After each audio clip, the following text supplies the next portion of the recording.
Welcome back to the kitchen at Anderson Acres. We're going to have some fun today. Halloween's coming up, so we're going to make a fun, easy dessert that you can make at home with relatively few ingredients. We are going to make a great pumpkin cake. Bear in mind that I am terrible at icing cakes. So the fact that I can do this and it doesn't look completely ridiculous is saying something. I'm not good at icing cakes, but this most people can do. It may not look fantastic, but it'll impress your kids. So let's get started. We're going to make a great pumpkin cake. First thing we need is a batch of cake batter. It can be any flavor you like. I am using, this is a vanilla cake batter that I just added sprinkles to. That's how you make a confetti cake. Add sprinkles. You can use a cake mix if that's what you've got in your cupboard. No problem. Use whatever you have. And if you're using a boxed cake mix, substitute butter for the oil. Add an extra egg. It turns out lovely. And a little bit of vanilla flavoring might be nice. Vanilla extract would be nice. But otherwise, just make yourself a regular old cake batter. Any one of them. One batch. Not a double batch, just one batch. Next, you're going to need one of these. A fluted cake pan that has the fancy bumps.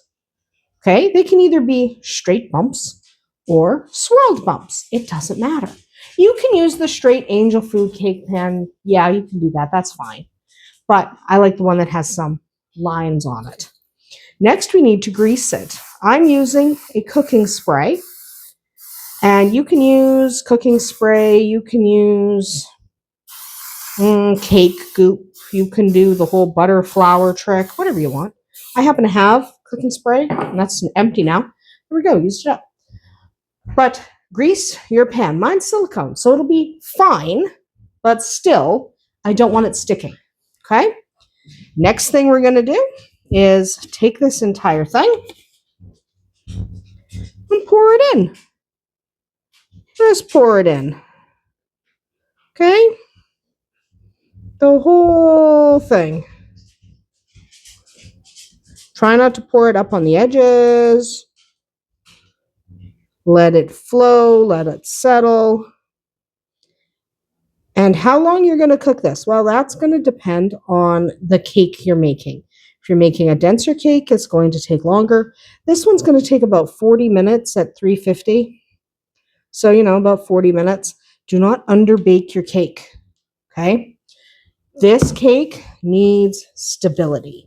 If it isn't stable, it'll end up collapsing in on itself, okay? So whatever you're using, whatever batter you're using, do not underbake. You want it fully cooked. Okay, let's get this last little bit of batter out of there. Okay. Okay, we don't need that anymore. We can put that in the sink. Clean up as you go. It makes your life easier. Then, taps, tap, tap, tap, tap. This is forcing the air bubbles out of your cake. Gives you better structure. Make sure you don't have giant air pockets inside your cake. Just tap it.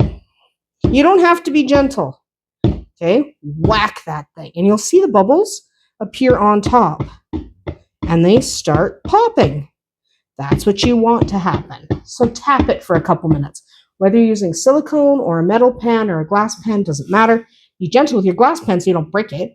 But yes, smash the air out of that cake. Now I'm going to throw mine in the oven. Gently place it in the oven when I say throw. But I'm going to put mine in the oven and I am going to let it cook for about 40 minutes because that's how much this cake will need.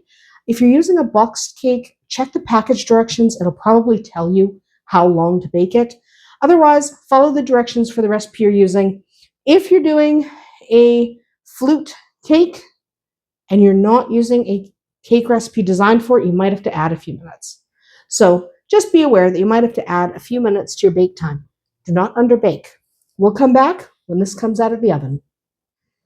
Okay, it just came out of the oven. We're not going to do anything yet, okay? Your cake should have cracks along the top. That means it's probably done. You want to give it a push. Make sure it springs back at you and doesn't collapse. That means it's done. Pulls away from the edge of the pan. That means it's done. We're not going to do anything to it though. We're going to let it cool 10 to 20 minutes in the pan. Okay, it's really important that it does cool before you take it out of the pan because it needs to contract away from those sides a little more and you don't want it to collapse. So we'll come back when it's at least partially cool. It won't be fully cool. All right, that's been cooling. Let's give it a flip. Should come out fairly easy. Okay, now we have to let this cool completely. We can't mess with it until we cool it completely. Okay? In the meantime, you're going to need some icing. So prepare a buttercream or whatever you really like. It doesn't really matter. As long as it's something you can add some dye to. You can either use natural dyes, you can use food coloring. It doesn't really matter. But get yourself some icing, white icing, because we're going to dye it colors. And as soon as this is cool, we'll continue on. Okay, cake is cooled. We've moved it to a plate. Now we have some, this is just buttercream icing, just a white buttercream. You can use any icing you have or any icing you like or any icing you want to make. And dye it orange. It doesn't have to be orange, to be honest. It can be, what color do you want your pumpkin to be? Okay, it can be whatever color you actually want your pumpkin to be. And I am bad at icing things. Why am I bad at icing things? Because I am. It's really funny to me because my mom used to be a professional cake decorator. Do you think I can decorate cakes? No. I don't really even want to. Like, decorating cakes is not a thing I'm that interested in doing, to be honest. Do I have a better spatula than that? I do, somewhere in here. Do you think I can find it? No. I think I have one of my plastic ones. It tends to work half decent. Let's just pull that guy out of there. This guy tends to work half decent. He's not perfect for me. Other people find these things easier to use because they're better at things than I am. I'm not talented. I have no talent. I really don't. I am just a person who likes to do things for her kids on the farm. That's literally pretty much the basic description of me. I like to do things for my kids myself, even when I'm bad at them. Okay, even when I'm not good at what I'm doing, I still like to do it. Okay, I might not be good at it, but sometimes that's not the point, right?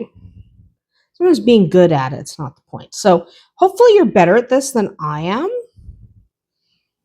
I'm just going to grab that little bit of icing there. So you don't have to ice the inside of the hole. Basically what we're going to do is we're going to take this orange and spread it. Lick it off your fingers as you go. It's really good. This is just my own buttercream. Okay, this is just literally, Yes, I eat a lot of the icing. I like icing. I don't love icing, but my own icing, I do enjoy. So I am going to get this iced. Just orange. That's it. Just orange. Nothing fancy. We're just doing orange. Okay?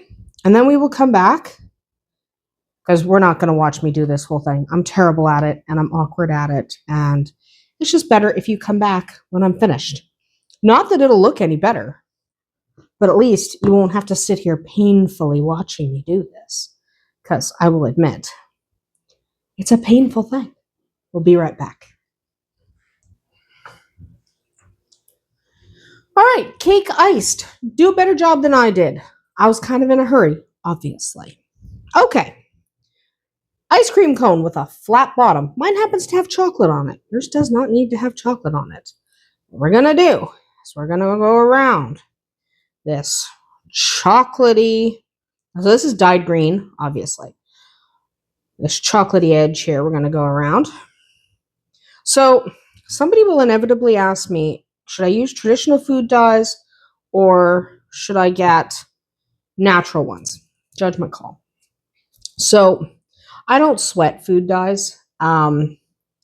Frankly, you'd have to consume so much of it. Now that's natural dye because I had some.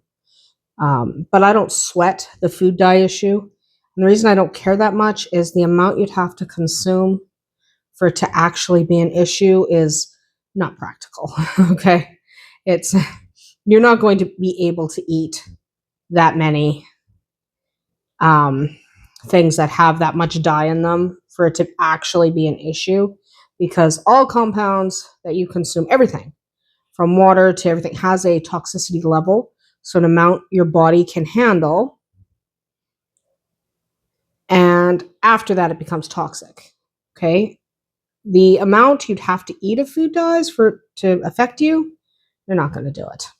So I don't sweat food dyes, but I also don't buy them on purpose. So whatever you have.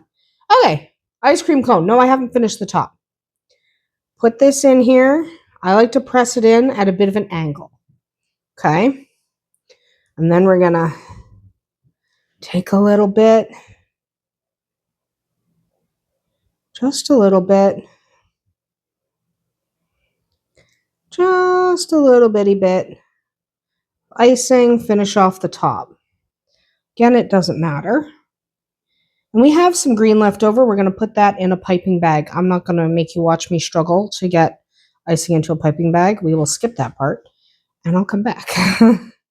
Okay, so kind of, sort of like that. So it looks like, I'm really bad at this, can you tell? But so it looks like a little stem. Do a better job than I did. Seriously, do a better job than I did. We'll be back in a sec. Okay, green icing in piping bag. So what you do here, do not let your green icing escape. And yes, I use reusable piping bags. Every little thing you can do to save the planet, right? Also, I like them better. They feel better in my hand than the plastic ones. So then what we're going to do, draw lines. Also, she's waiting for cake. She really loves cake. Should she eat cake? No. Is she going to eat cake? Yes. Okay. We're just going to draw the lines. Okay. No, it won't be perfect. I'm doing this for my kids. Doesn't look great, but it'll actually taste really good. This is a really good buttercream. I'll link to the recipe in the description. The cake is just a white cake, a vanilla cake with sprinkles thrown in. But you can use a cake mix. There's nothing wrong with using a cake mix. Don't let people tell you that you have to use homemade everything. Now, I don't like cake mixes, but that doesn't mean you can't use them. Don't let people judge you for deciding to use a cake mix instead. Because guess what? Most of the bakeries you buy from, they use cake mixes. Okay, I know that looks terrible. You're going to do a better job than I did. Do some curly cues that look like the leafy things. I'm a terrible cake decorator. This is to give you an idea for what you can do. And yes, there's a kitten at my feet. There's always a kitten. But this is to give you ideas for what you might do with your own cake for your own kids. You'll be better at than I am, because that was bad. I'm pretty much the worst cake decorator there is on the planet. But this is just an idea for what you can do for Halloween for your kids, because Halloween is coming real fast and you need something to throw together. So you don't have to do it from scratch. If you have a box cake mix in your cupboard, you have some ice cream cones, and you have some icing and some food coloring or some natural dyes. There's a bunch of stuff you can use for natural dyes.